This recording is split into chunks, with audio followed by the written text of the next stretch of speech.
Now he had a helpmeet for him to help him meet. Well, what was she to help him meet? Well, what he was told back in Genesis 1:27 to 28. Be fruitful and multiply. Subdue the earth. Replenish it. He couldn't do it by himself. All the other animals could. They had help me. He didn't have one.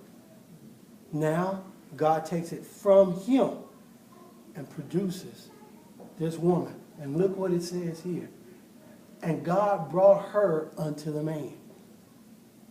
That's what we were talking about earlier. The man stands at the altar, and the woman comes down the aisle to him. That's the custom that we've taken on. As God brought the woman to the man. He didn't tell the man, come here. And he came to see them. He was standing right there. And God made the woman and then brought her to the man. See, that's on purpose. To let you know that she's here to be your helpmate. I'm bringing her to you. You're the one that I've instilled the authority in, man. You're the one that I've gave the authority to, man. You're the one that I've gave the responsibility to, man.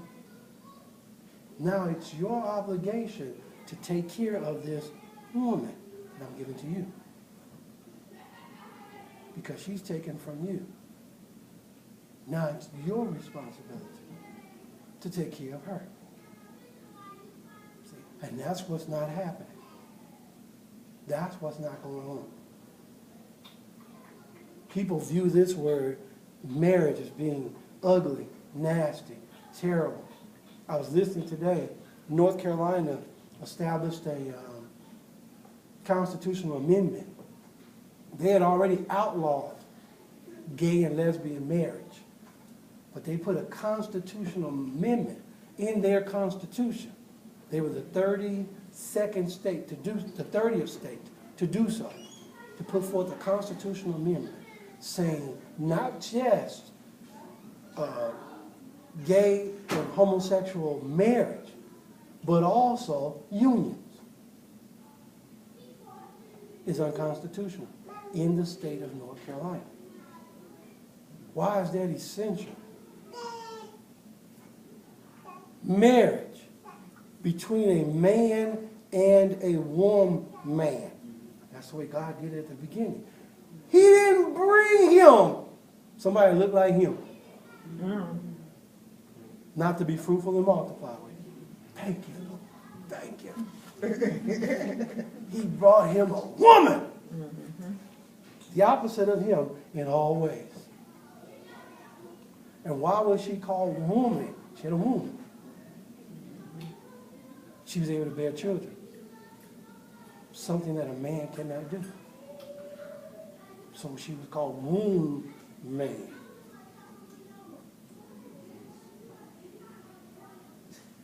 Now I know some of you have seen the movie, what is it called? Twin? Father of the... I forgot what the name of the movie is, where Arnold Schwarzenegger has a baby. Yeah, he has a baby. That was too funny. I'm like, really? Let me see where that's coming out of. He had a cesarean section. Really? I don't think he's able to have a baby. That is impossible. He couldn't even impregnate himself. Plus, he does not have the instrument by which to captivate an egg, the ovaries, in order to carry forth, to produce a placenta, to get a uterine sac. He doesn't have it. Man doesn't have the capability of doing it. Not a man. That's given to the woman. Because immediately, as soon as that egg is fertilized, immediately that sac kicks in. Immediately that uterine wall begins to build, and that sac begins to build with fluid water to protect that baby. For 9 months, that baby is in water and doesn't drown.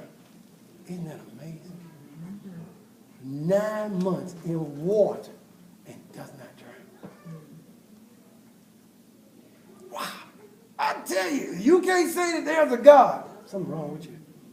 That's why a fool says in his heart, there is no God. There is no way that we're not amphibian beings That thing does not turn from an amphibian, a water producing with any types of alveola to the point of having gills or anything else, and then transfers over to having lungs. No, born with lungs. How does it live in water for 9 months? And of most of the animals, humans have pretty much the longest gestation period of any. Bunnies give them about 2.5 weeks.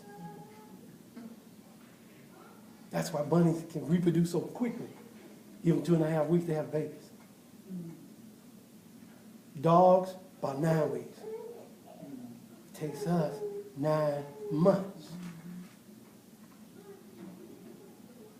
God knew exactly what he was doing. And he brought this woman to this man. And now, look who speaks. Verse 23. And Adam said, this is now bone of my bones and flesh of my flesh.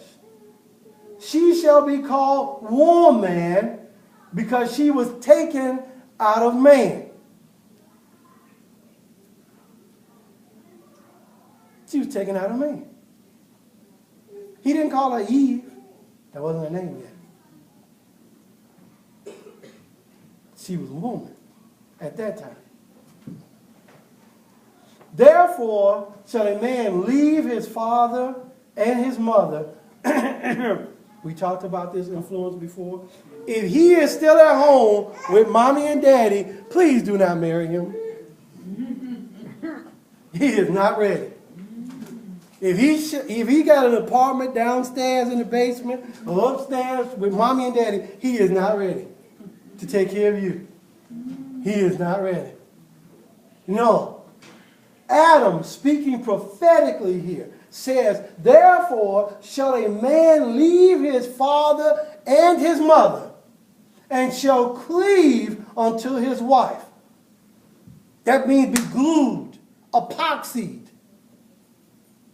put forth, just joined at the hip, pretty much literally. The word cleave means adhesive to. He shall be cleaved unto his wife, unto his wife, unto his wife, not somebody else's wife, unto his wife. And they shall be one flesh. They shall be one flesh. That's the way it was in the very beginning when God made marriage. That's the prototype. That's it. Just like when the disciples asked Jesus to show them how to pray, he gave them a prototype. Here's what you do. Matthew 6. Our Father, which art in heaven. He didn't mean pray just that. I'm going to give you the prototype. You need to start off acknowledging who God is. Our Father, which art in heaven. Hallowed be thy name. Thy kingdom come. Thy will be done on earth as it is in heaven. Then you start talking about provision. Give us this day our daily bread. And then forgive us of our trespasses as we forgive those who trespass against us. You start dealing with sin. You forgive me as I forgive those who've done me wrong.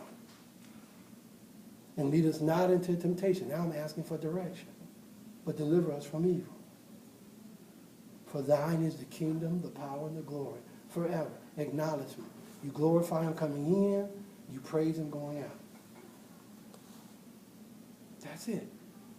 Now it's not just to pray that verbatim. That doesn't do anything. Because Jesus, in John 17, we lined this up before when we were talking about prayer.